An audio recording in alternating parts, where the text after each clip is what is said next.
What is the stroke belt? And where specifically in the United States is this stroke belt located?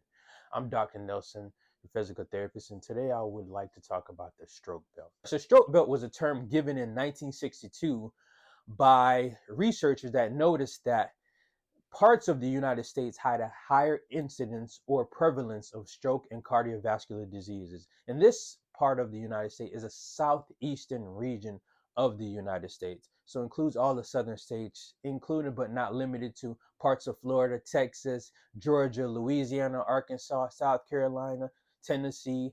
And these regions, they noticed that more people were dying because of stroke and cardiovascular diseases, 10% higher than the national average.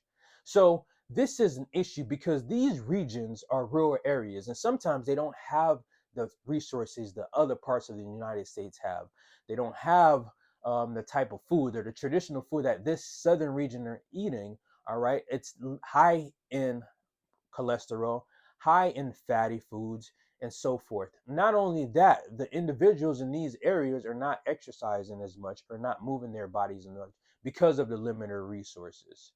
All right, so this is why this region of the United States was named the stroke belt and also overlap with the diabetes belt. All right, so a lot of people in this region drinking sweet tea, eating food that was high in sugar. All right, and it still stands today. This region is still called the stroke belt because of those scenarios or those issues. All right, so in my book, my latest book, The Secret the Swamp Keeps, I spoke about this. Social commentary is a big part of my latest book, and I spoke about this. One of the characters lost his father to stroke.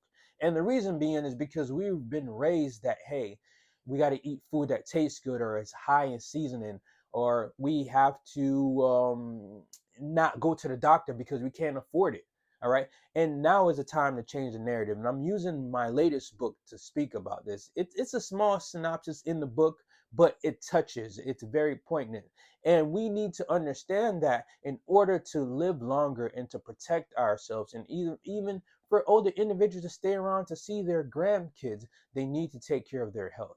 They need to eat better options. They need to go out and exercise. They need to also educate themselves a little more about what's going on around them. Look at the ingredients label, understand portioning.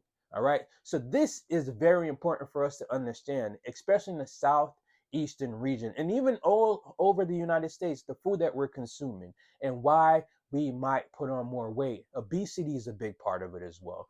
So now is the time. Take a hold of your health. Eat right, exercise, and educate yourself. Thank you for